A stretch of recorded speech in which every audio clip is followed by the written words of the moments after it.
Okay. And I've let the callers in. All right.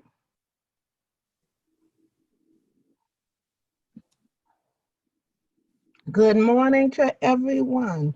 Good morning to everyone.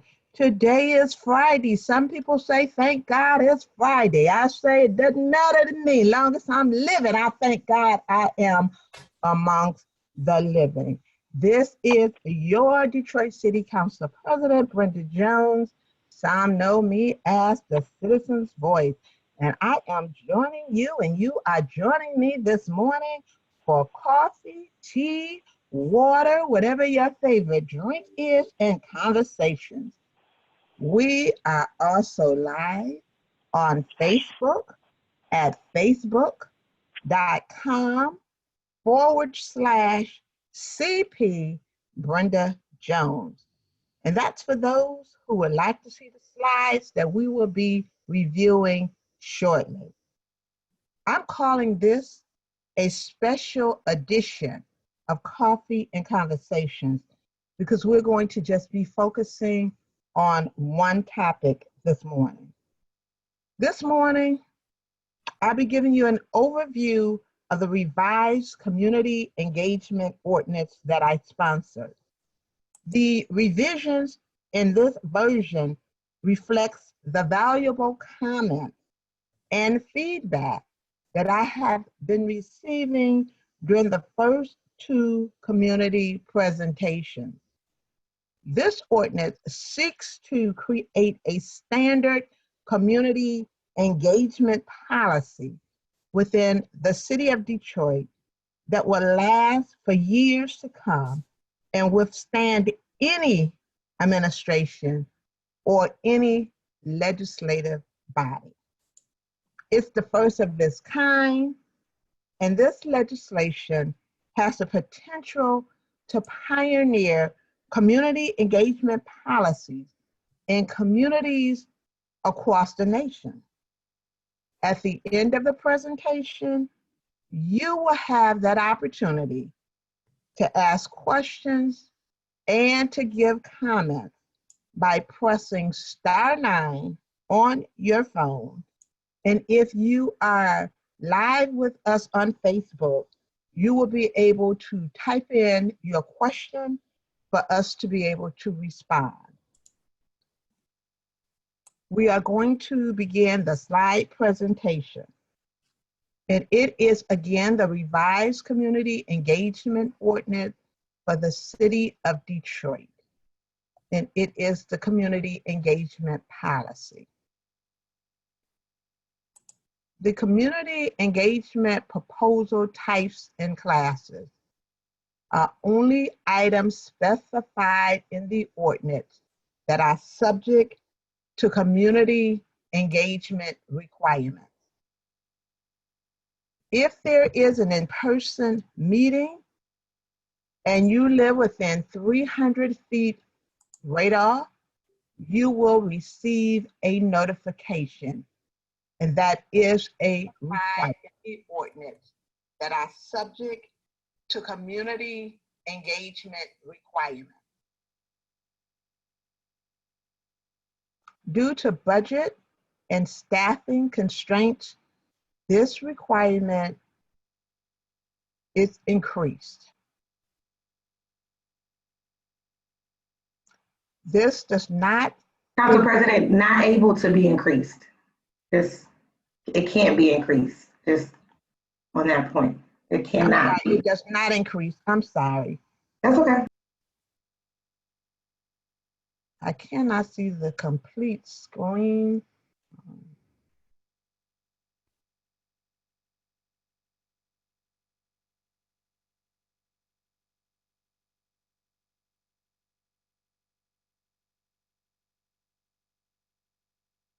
Give me 1 second. Okay. This does not prevent residents from within the impacted area from attending or commenting at the meeting. The community benefits ordinance is exemption. All items related to development, tax incentives, or abatements are exempt from this process. The community benefits ordinance is currently open for amendments. If you have an amendment that you would like to give regarding the community benefits ordinance, you can contact Linda Wesley at wesley@detroitmi.gov to see how you can get involved in this process.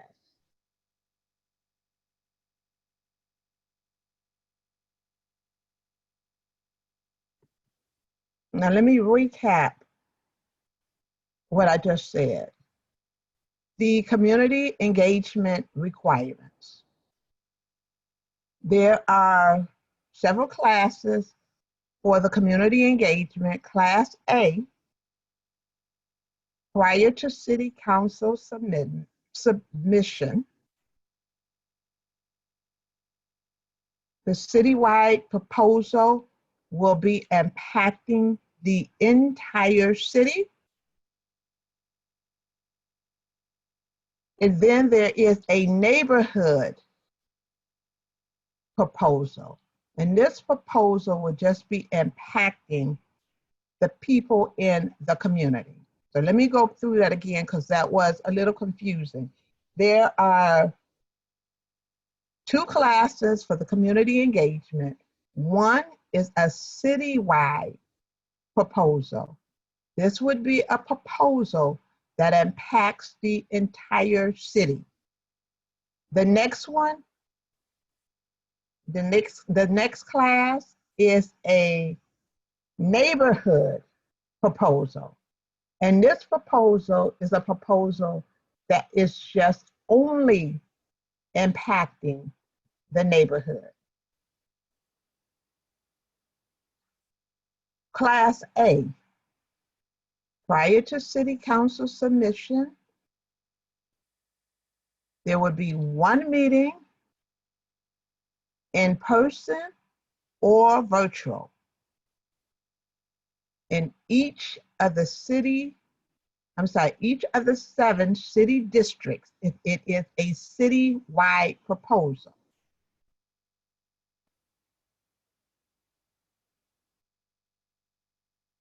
There will be a 4-week comment period or survey, followed by a community engagement report. If it is a neighborhood proposal, there will be 2 meetings. The meetings will be either in person or virtual. The meeting will be in the impact area, and you have 2-week comment period. There will be a community engagement report following that as well.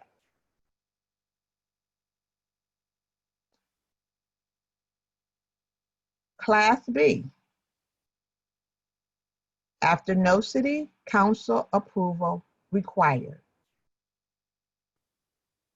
there will be no citywide proposals in Class B. There will be, for the neighborhood proposal, 2 meetings, an in-person or a virtual meeting. The meeting will be in the impacted area, and 2-week comment period or end survey. Class C, prior to the City Council submission.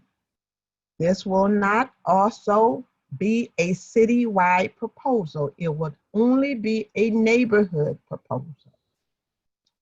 There will be 2 meetings. It would be, Community engagement plan, Council President, you're in class C.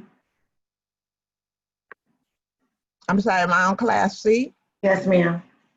Okay, I'm sorry, class C. Prior to city council submission, there will be no citywide proposals. There will be neighborhood proposals involved. And it will follow the community engagement plan. Class D, after a no city council approval required, it would not consist of any citywide proposals. It will only consist of neighborhood proposals, and there will be digital notifications.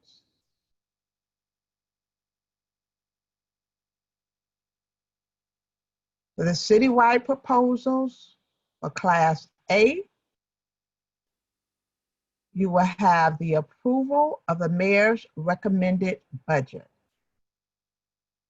It could also be a ballot initiative led by either the mayor's office or the Detroit City Council.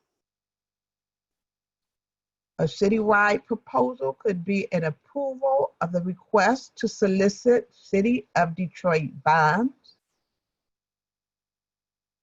Class A could be approval of a citywide plan or contract to install bike lanes.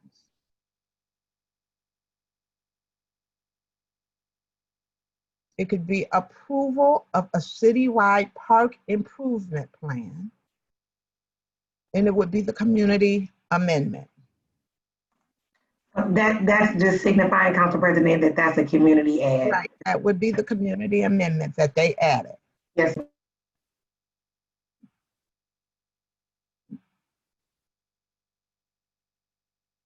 Neighborhood proposals for Class A. Example would be the approval of a new neighborhood planning study contract. It could be the approval of a new streetscape project and or construction project.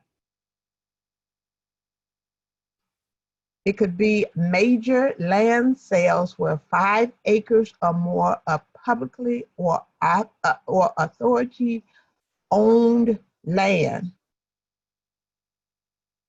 is transferred to a private entity for a single project.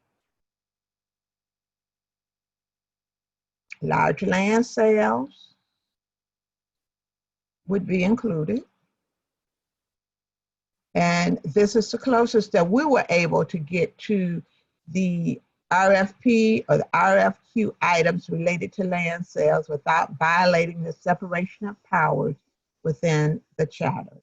Separation of powers is where the administration has the authority, and we cannot do anything when the administration has the authority. And we did not and we could not violate that separation of power. Due to charter limitations, the City Council cannot interfere with administrative duties legislatively by mandating an RFP or RFQ requirement. However, the CEO ensures community input prior to City Council consideration. So with this ordinance, they have to get the community input prior to it coming to City Council for a vote. Class A for the neighborhood proposals also could be an approval of a contract to install camera surveillance technology. Class A could be the approval of master plan amendments, changing the master plan future general land use designation of 1 square mile or more land area. These are all neighborhood proposals.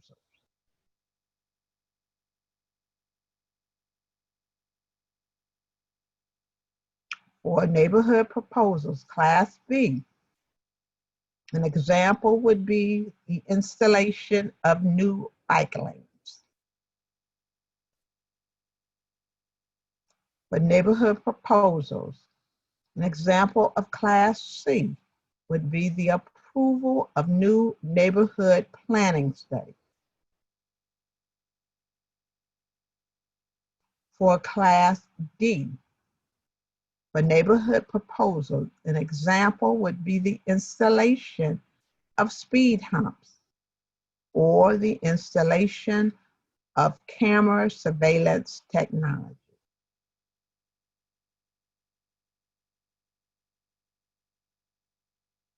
Again, we've heard your concerns, and as a result, we made some changes. Community representation will include collaboration within the Community Advisory Council. It will include using the current community meeting structures and a collaborative community engagement report.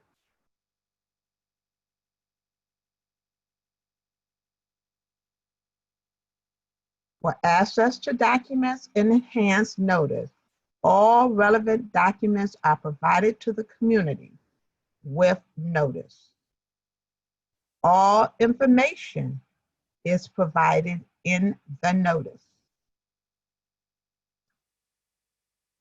Disability access requirements in the notice.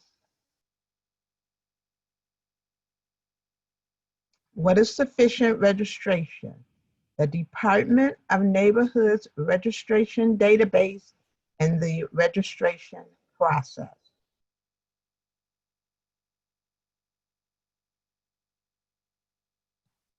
How is the community represented?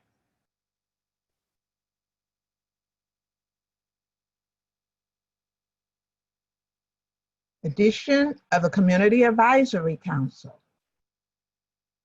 The administrative department must collaborate with the Department of Neighborhood. They also must collaborate with the Detroit City Council members within the impacted area and the established Community Advisory Council within the impacted area. All are required to notify the communities they represent of any in-person or digital meetings or technology-aided engagement.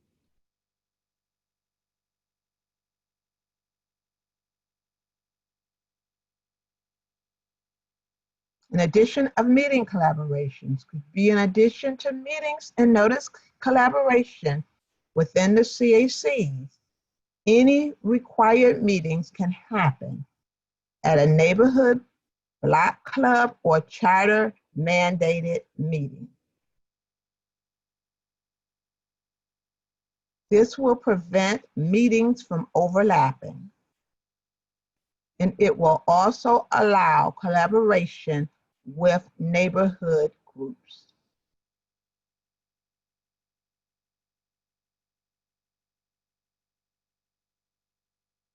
The Enhanced Community Engagement Report. What's the same? Details on the meeting and the process will be included. Details on how community issues were or could not be addressed will be included. What's new? All comments from the community must be included. Emails, letters, statements, and established CAC's reports must be included in the community engagement report. So all of that is new. The community notice.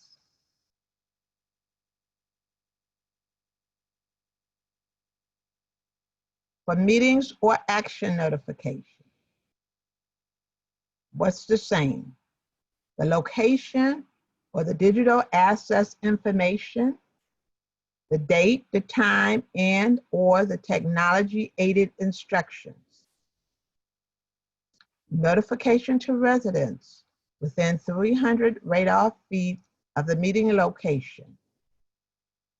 In-person meetings only, and does not exclude residents from impacted areas from participating in engagement. Notice is posted on the city website and social media sites. The notice must adhere to the city's language access plan.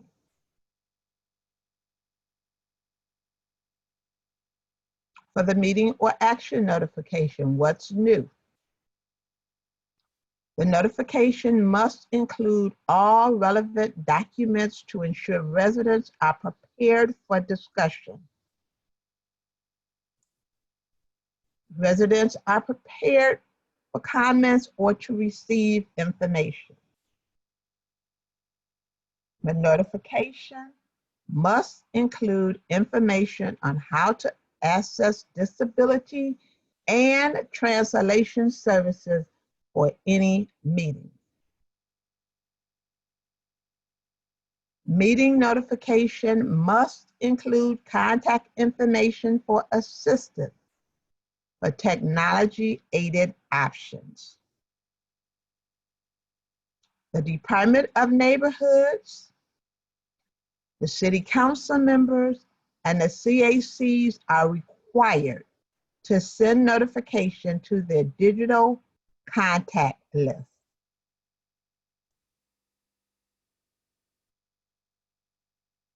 The community notice registration.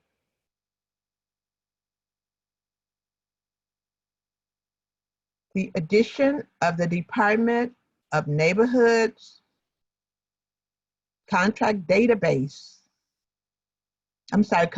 database management.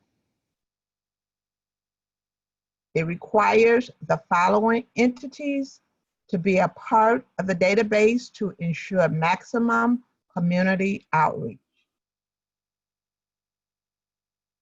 Block clubs, neighborhood groups, community organizations in each district. Senior citizen facilities in each district. Establish CACs in each district. Businesses in each district. Residents in each district.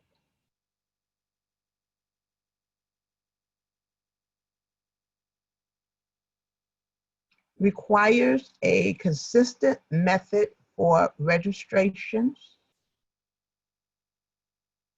at meetings, in person or virtual, on the City or of Detroit's website, via phone, within 6 months of the passage of the ordinance. The Department of Neighborhoods must conduct a citywide registration campaign to encourage registration by the required groups.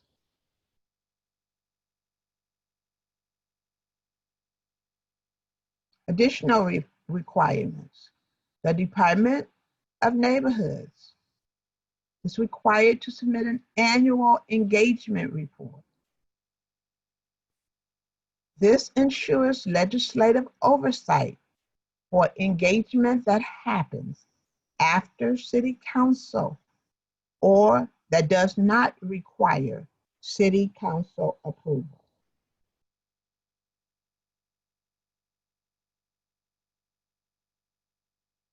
So what are the next steps?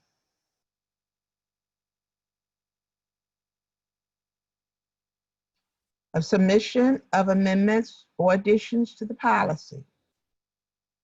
If you have any, or if there are any, please submit them by Wednesday, June the 3rd, 2020 to B as in boy, A as in Adam, R as in Robert, N as in Nancy, E.S., Edward Sam. Again, that's Barnes, B as in boy, A, R as in Robert, N as in Nancy, E as in Edward, S as in Sam, J as in Jones, A as in Apple, at DetroitMI.gov.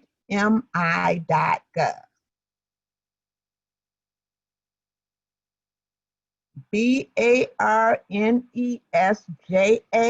at DetroitMI.gov.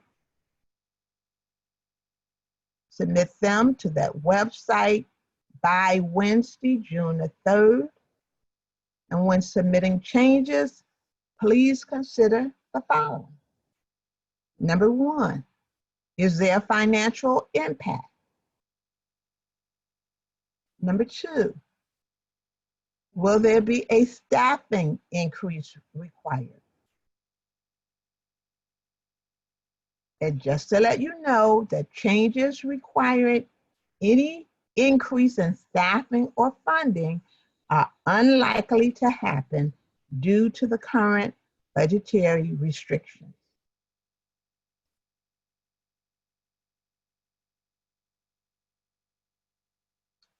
If you have submitted changes and they are not reflected in the revised policy that I just went through, they are being reviewed and evaluated.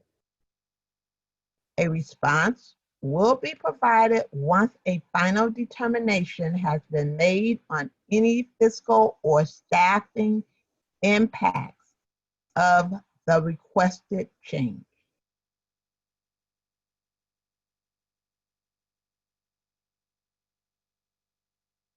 Currently, the law department is taking the policy that we have and turning it into an ordinance, which is law. Once the ordinance is finalized, it will be emailed out to you. If you want to register to receive emails, you can visit DetroitMI.gov/Brenda Jones. And then you would just click on Join Email List. You will not only get that email, but you will be receiving all of our emails. Again, you can visit Detroit, and that's spelled out, mi.gov/Brenda Jones. And you can click on Join Email List.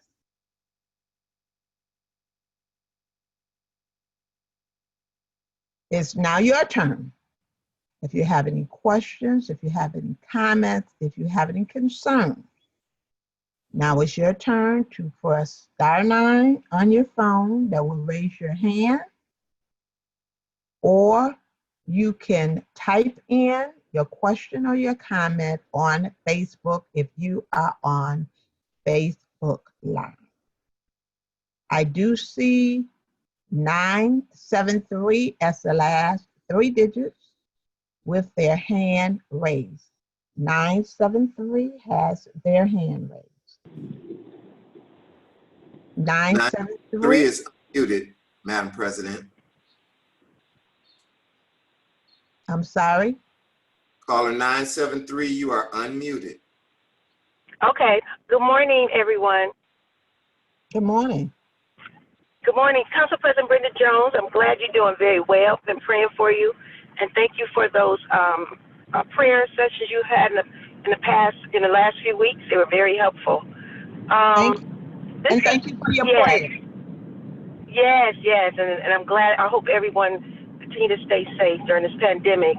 But this, Ms. George, I wanted to, and thank you for that. And I know I see where the legislative team has worked very hard putting this policy together.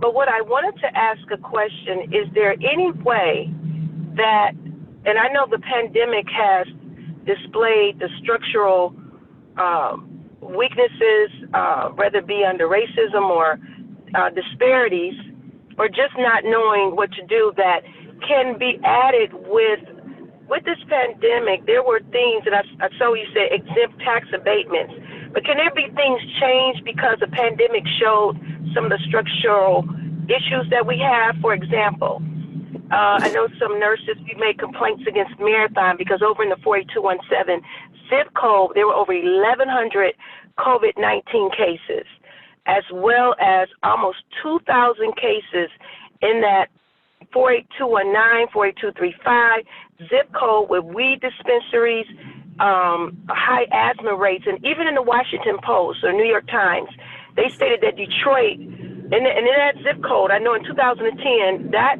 48217 was the most toxic zip code in the country. So is there any way, and I know tax abatements, I just think some things should be changed, that where tax abatements should be included. I know it's exempt, maybe I'm not understanding, but where monies can go to certain areas, any event, because as a public health nurse, we've been told for the last 15 years a pandemic was coming. I thought it was going to be influenza a couple of years ago, but it was coronavirus.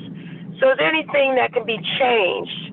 We think that you all allow us to have our voice, but can we do major changes where tax abatements are included, since the pandemic has showed the weaknesses of things we don't understand, but maybe things we can put in place? I don't have that answer for you, but let me say this to you.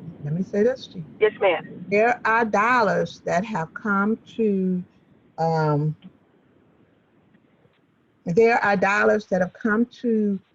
the city of Detroit for that, and there is a process for that, for those dollars. Okay. What I'm going to ask you to do is, if you email my staff, Linda Wesley, at, I think it's Wesley L at DetroitMI.gov.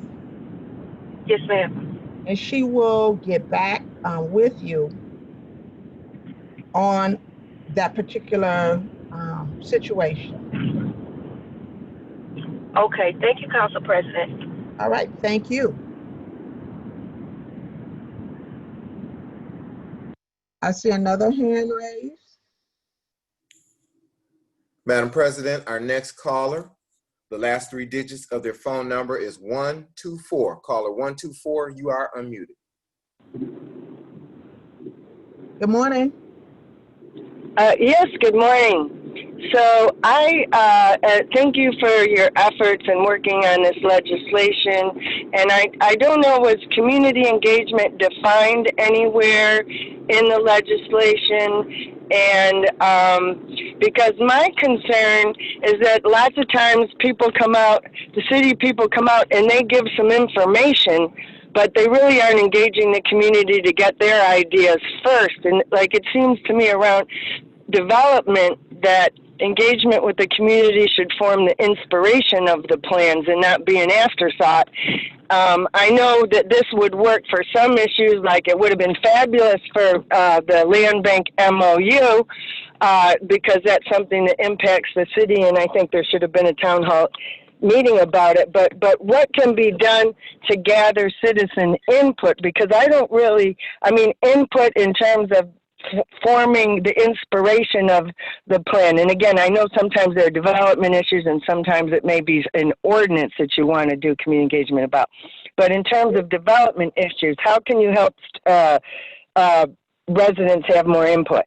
We are developing the definition, and we are taking all comments. At the very end, I did give, if you have any comments, you can email barnesja@detroitmi.gov.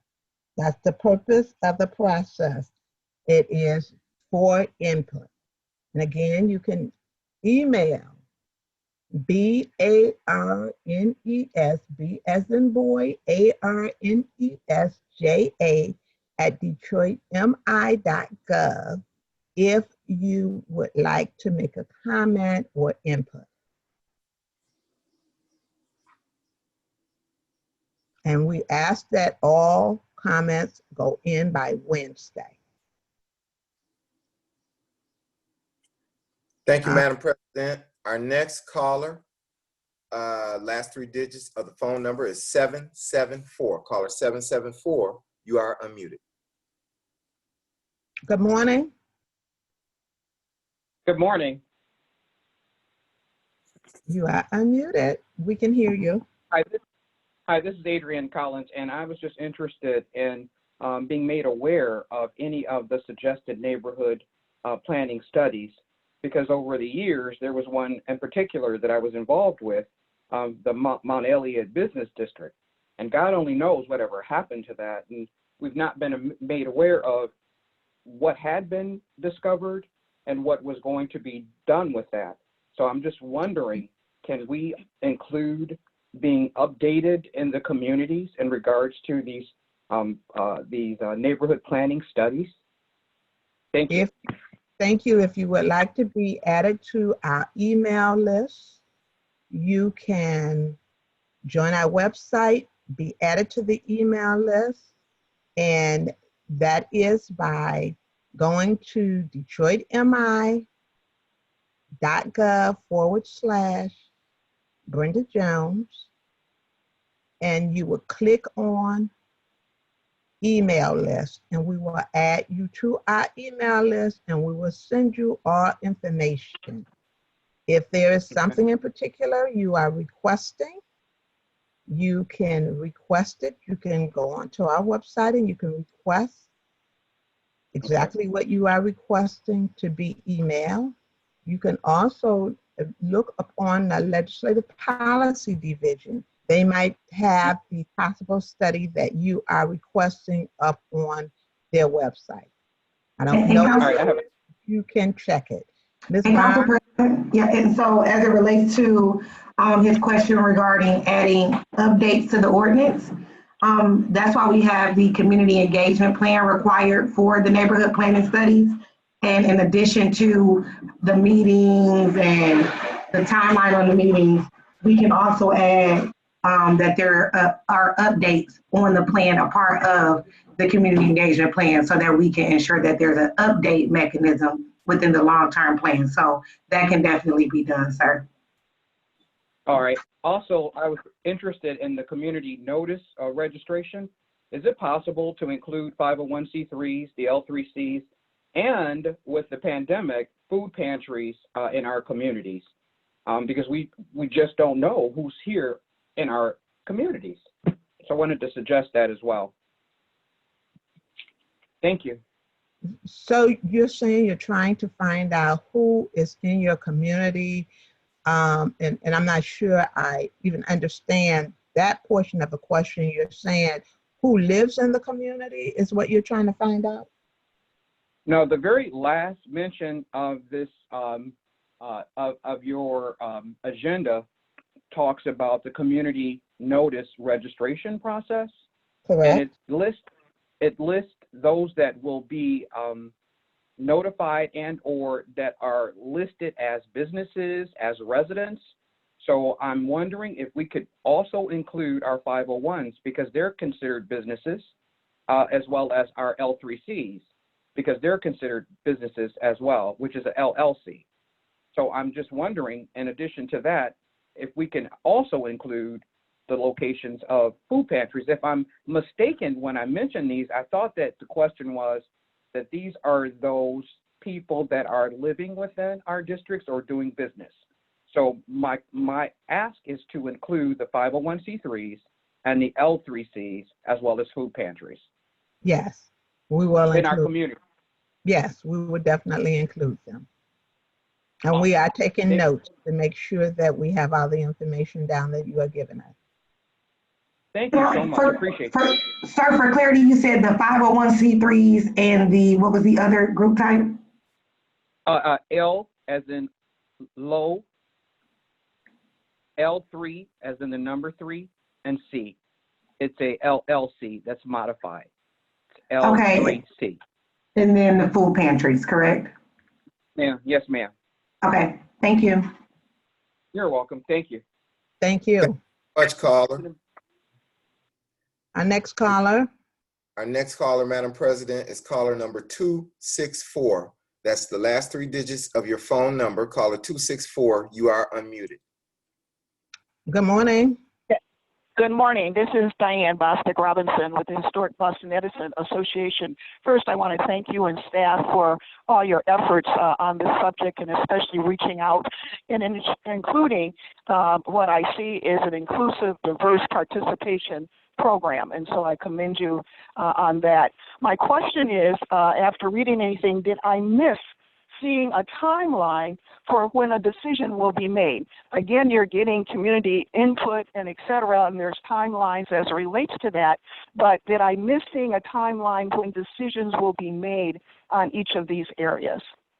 So we are actually dealing with the law department. We are working with all of the departments in trying to craft this ordinance. And we're asking that everyone have all their comments in by Wednesday, as we are working with the law department, so that we can complete the drafting of the ordinance.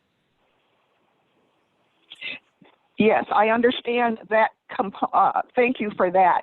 And specifically, my question is that as we look at the approval process, did I miss seeing timelines for that? You're going to be getting a lot of input from a lot of different sources.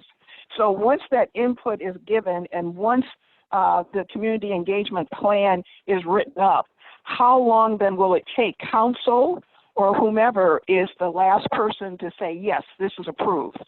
How long will that take? So once we complete drafting the ordinance will go to committee.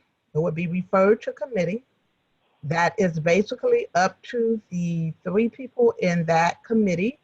How long it stays in committee, it should not stay in committee longer than 30 days before it comes before the full body. Now, once it comes before the full body, someone can ask that it go back to committee. I think 5 people would have to approve it going back to the committee once it comes before the full body. If after 30 days, it comes to the full body and it could come before the full body before that 30 days, we will introduce it. Once introduced, there has to be a public hearing. Once the public hearing is held, I want to say the total process could take up to 45 to 60 days. And Council President, that's a good explanation of anything that comes to the city council table, not just the ordinance, ma'am. So anything that's in the ordinance will also be subject to that same process that Council President laid out. So that's the legislative process in general for this ordinance and anything, any of the approvals that are represented in the policy that you just heard. Okay, thank you very much. Thank you. Are there any comments on Facebook? Yes, Council. Questions on Facebook? Yes, Council President, from Dewana Bradley. They say, good morning. I'm trying to figure out what I can do to get in the streets to encourage people to vote. I want to make a difference in not just the community, but the world. Also, how our laws changed. I am not understanding how police get away with certain things, and that was their question or comment. It says, God bless you and thank you. Thank you all the way. The other one is by Stacy Young. Let me respond to that. Hold on. If you can, and I'm sure she's still viewing on Facebook Live. We do have your email address. What we will do is do you have her email address on that? Because she sent you the email. If that is your proper email, we will be emailing you back to give you information on things you can do to be active. Ms. Bradley or Dewana Bradley, if you could email me at WESLEY, letter L, at DetroitMI.gov, I will address your concerns along with Council President under her direction. Thank you for your Facebook message. Next is Stacy Young. It says, hi, Council President. My name is Stacy Young, and I am the Community Engagement Associate for CDAD. Is there a committee of individuals that you worked with to create this ordinance? I'd like to be a part of any team or committee responsible for educating the residents of the city of Detroit regarding engagement. And she provides her email. She said, I'd also like to say I appreciate your live videos, very informative. Thank you for that. And we will definitely be emailing you back on how you can get involved. And also, if you have any changes or anything you would like to make, again, please email Barnes, J.A., Jasmine Barnes, who is my policy legislative director. Please email her, and we will look at all of those concerns. And then also, we have your email address, and we will be contacting you to see if we can add you onto our email list so that you will be receiving all of our emails. So thank you so much, and that will probably be Linda Wesley that will contact you. She is the email queen for the office of the Council President. Council President wouldn't have it any other way. She likes to keep people informed and educated. So the next one is from Orlita Caldwell. Being Detroit is so diverse, the community notices should be requested to be translated in at least Spanish and Arabic. So, Council President. I'm sorry, can you read that one more time? Yes, she would like to see the information, the notices be translated in Spanish and Arabic. She wants to know if that can take place.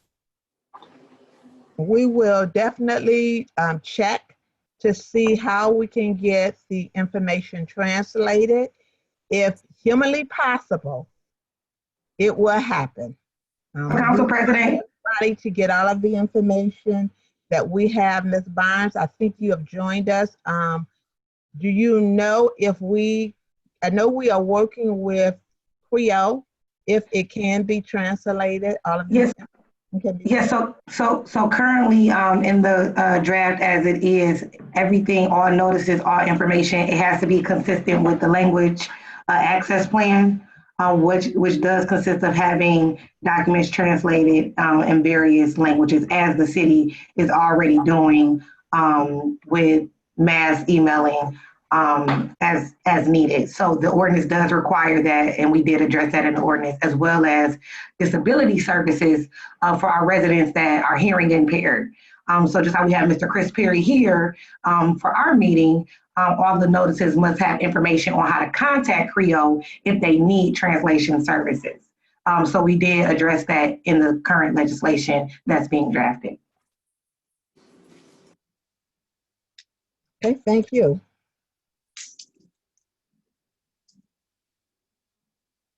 Any other Facebook comments? No, not at this time, Council President. All right, I do see a hand raised. Yes, Madam President, I see 3 hands raised. I think we already, maybe not. Let's see, caller 774.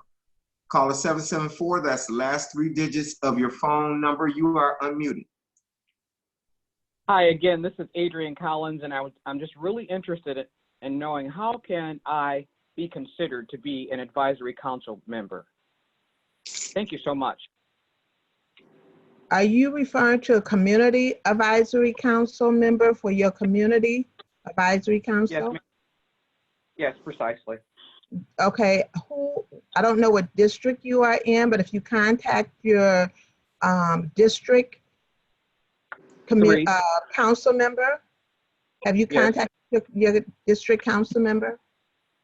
No, I have not. Okay, please contact your district council member. If you Okay. are not successful there, please call my office and leave your number, and I will talk to your district council member and give them your information as well. We are not in the office, however, we are checking the lines very frequently. Council President, if I could, so as well as the Community Advisory Council process is petition driven by the community. So you have to, I don't think, the District 3 CAC has not came to the table to be established. So per the charter, or ordinance have to be approved by the Detroit City Council, and then you put petitions on the ballot to run. So if you also want to contact our office, and we can give you that language on how you move forward with the petition process, because it's a community-driven process. We could get that to you. It is in the charter, and those petitions are available with the City of Detroit Clerk's office. But I don't know, my reason for telling her to contact her district is because I don't know if petitions are already out. Already circulated, yes, ma'am. Particular district. So it might be petitions already out there for her particular Yes, ma'am. district, and that's why I told her to contact her district. But again, you can contact our office, and we will call you back if you're having a concern with contacting the district. Excellent. It'd be great. And our office telephone number is 224, it's area code 313-224-1245. And Awesome. again, that's Thank you so much. 313-224-1245. Thanks again. Thank you. Thank you, caller. Madam President, our next caller is caller number 804. Number 804, caller, you are unmuted. 804, good morning. Good morning to all. I hope all is healthy and safe. I appreciate all the work that you do, Ms. Brenda Jones and your team. Thank you. Ms. Barnes. You're welcome. This is Ms. Barnes from the Soda Ellsworth Black Association. There's a medical marijuana facility that wants to open up in our community. There was a scheduled zoning appeals meeting, and it was for April 28th of this year. It was canceled. How do I find out if there's going to be another scheduled meeting? Who do I contact? Because I've been going by the area and it's nothing posted. So I don't want to miss that meeting because it's in my neighborhood.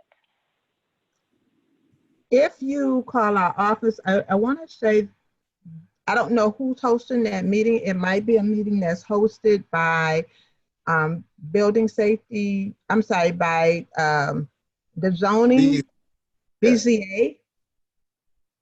If you contact our office, 313-224-1245, we will call you back. We will try to see if that's a meeting that's hosted by BZA. Linda, do you know? Ms. Berner, good morning. Good morning.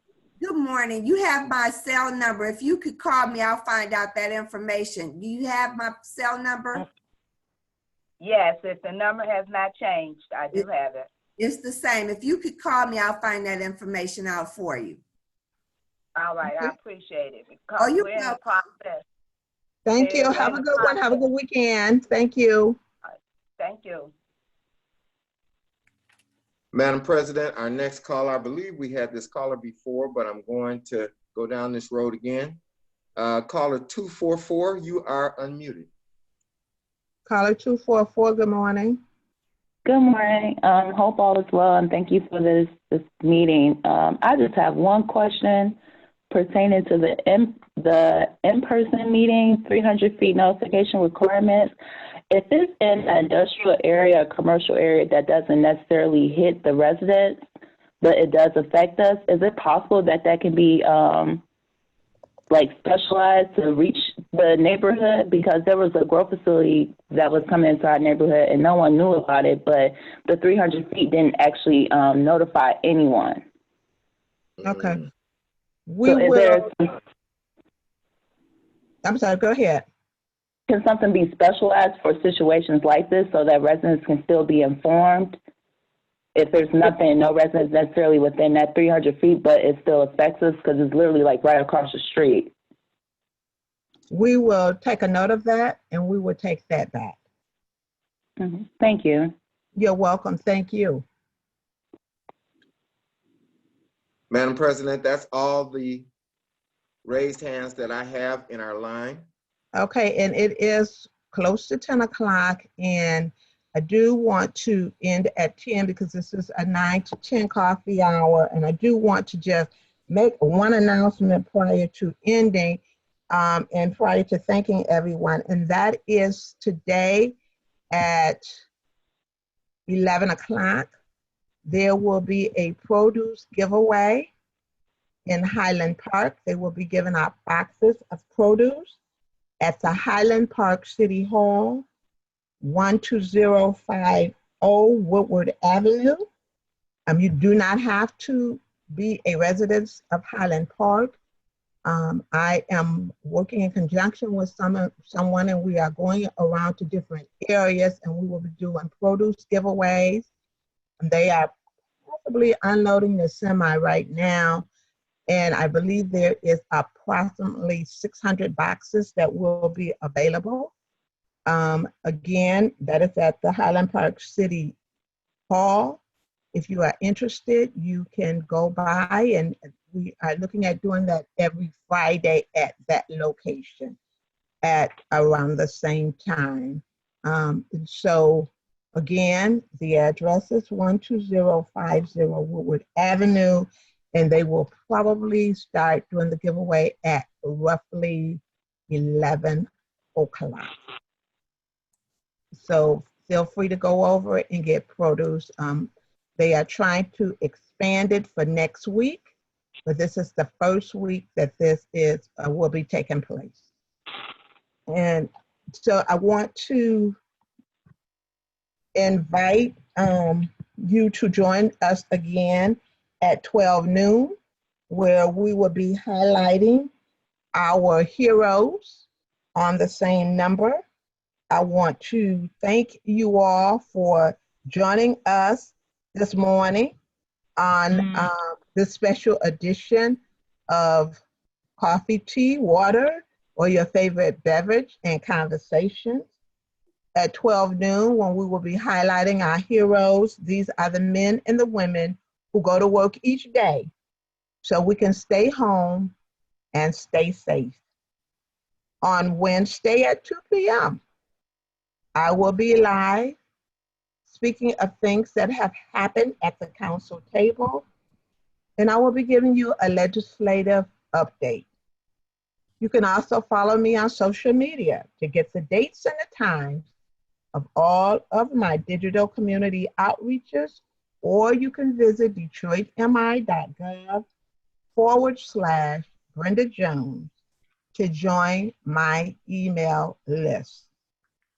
Remember, we are still under the stay home, stay safe executive order until at least June 12th. I will be going to Highland Park to ensure that that works the way it should be working, and to ensure that people get food, because that's so important to me. If you have to go out, be sure you are practicing social distancing and wear your mask. Wear your mask to protect yourself, to protect your family members, and to protect others. I hope to see you at 12 noon. If I do not see you or hear from you at 12 noon, I'm going to say in advance, have a wonderful, smart, and safe weekend. God bless you all. And again, thank you for joining us on coffee, tea, water, or whatever your favorite beverage is this morning. God bless you. And until we meet again, be safe.